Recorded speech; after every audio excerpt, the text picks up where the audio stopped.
Jadi kami dari kelas Region A hari ini tujuan kami berkunjung ke gereja Katolik hari ini adalah untuk mengetahui pandangan dari agama Katolik mengenai dengan topik sakit hati.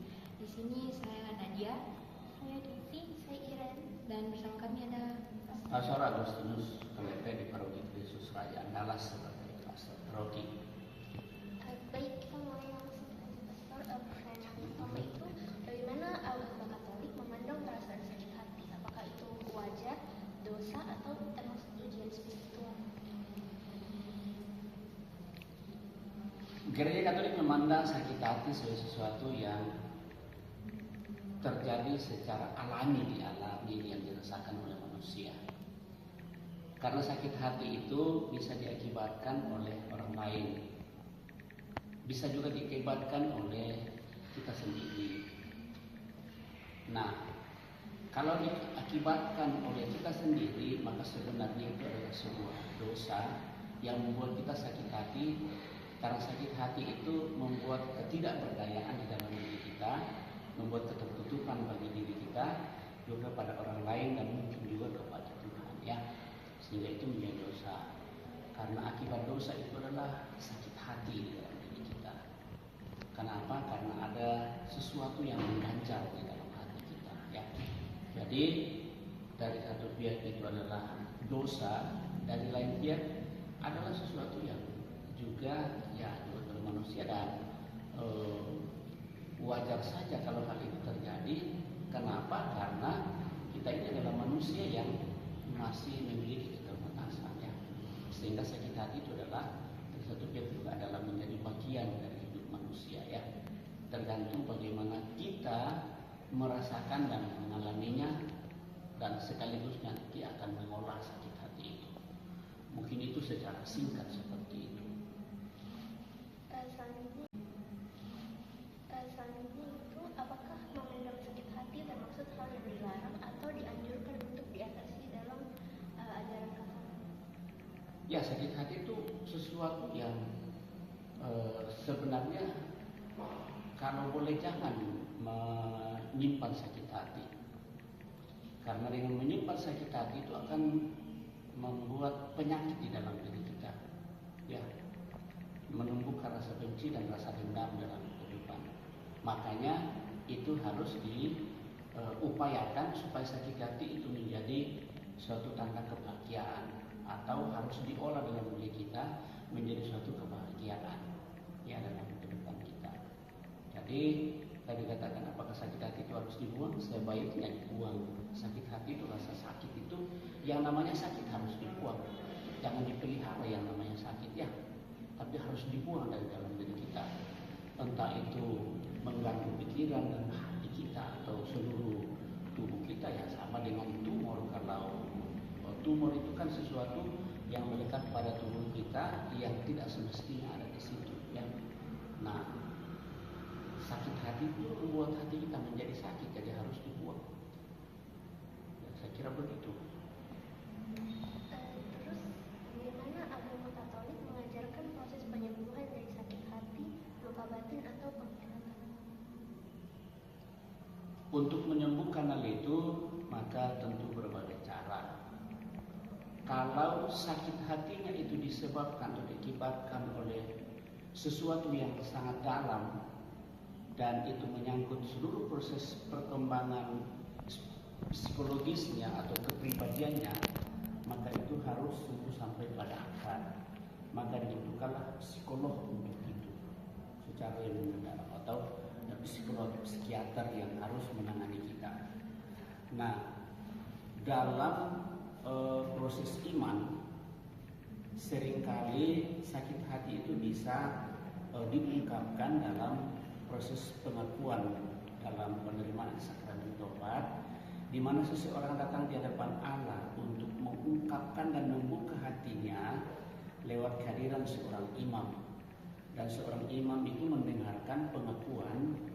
Nah, dengan demikian apa yang membuat dia itu sakit hati diharapkan bahwa mungkin akan diberikan jalan keluar dari itu. Nah, sesudah itu, ya, lalu yang merasa sakit hati itu sungguh-sungguh mempercayakannya kepada Tuhan.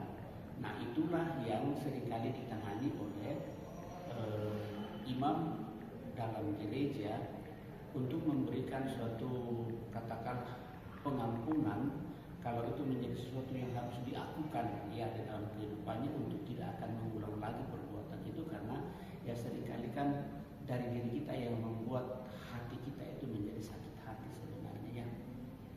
Misalnya dengan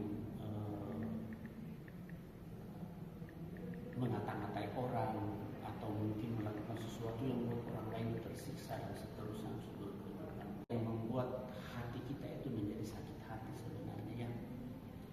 Misalnya dengan mengata-ngatai orang atau mungkin melakukan sesuatu yang membuat orang lain tersiksa dan seterusnya seluruh kehidupan.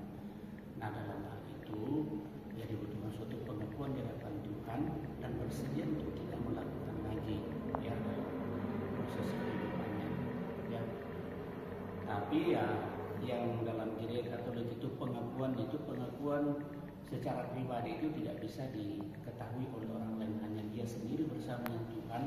Hanya saja bahwa kehadiran seorang imam sebagai pilihan Tuhan itu dibutuhkan untuk mendengarkan hal itu. Nah, di sanalah sebenarnya peranan psikolog masuk ya dalam seluruh proses untuk sungguh-sungguh sampai pada kalau dikatakan pembasmian pada akar persoalan kehidupannya. Karena kalau ada sakit hati yang memang sudah punya proses yang panjang dan membutuhkan waktu yang lama, itu harus ditangani oleh psikiater ya. Saya kira begitu. Apakah agama Katolik mewajibkan pengakuan kepada orang yang memiliki hati kita, bahkan jika mereka tidak bisa? Sebenarnya dari satu pihak diharapkan,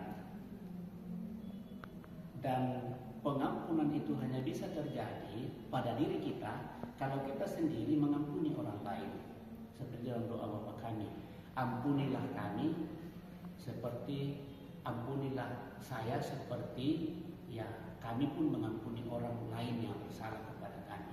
Jadi kita harus mulai dari diri kita. Ya, dalam banyak teks kitab suci yang kita bisa temukan hal itu. Kalau kita sakit hati, kalau dikata-katai oleh orang lain atau disumpah-sumpahi oleh orang lain atau difitnah oleh orang lain, janganlah kita melakukan itu pada orang lain. Jadi harus diambil pada diri kita ya. Apa yang baik kita buat untuk diri kita ya, untuk orang lain itu juga yang harus kita buat untuk mereka ya. Jadi hal seperti itu yang harus diupayakan ya. Bagaimana sakramen tobat atau ekaristi dan membantu proses penyembuhan? Sakramen tobat dan ekaristi itu adalah diharapkan menjadi suatu tanda kehadiran Allah yang sungguh yang paling dalam. Kenapa saya menjadi sakit hati, dan kita harus menemukan hal itu. Kalau kita tidak bisa menemukan hal itu, maka apapun ya, termasuk ya dalam keyakinan, termasuk ya biasa saya istilahkan, termasuk Tuhan pun dia kan tidak akan pernah menyentuh hal itu kalau kita sendiri menutup hati kita untuk itu, menutup diri kita untuk itu. Jadi kita yang harus sungguh sampai pada akar yang paling dalam, sehingga dari itu ya kita diharapkan. Nah, kenapa sakramen tobat dan kenapa ekaristi? Karena itu menjadi inti terdalam dari suatu tatanan perayaan kita atau liturgi kita yang mengajak kita sungguh-sungguh bersatu dengan Tuhan sepenuhnya. Ya, dalam ekaristi sungguh itu ya, itu kita wujudkan dalam penerimaan tubuh Kristus ya. Pada saat Komuni Kudus tubuh darah Kristus, nah pada saat itulah kita disadarkan bahwa Allah masuk dalam diri kita. Bagaimana proses ini ya, soal keyakinan dan kepercayaan ya. Oh, terima kasih.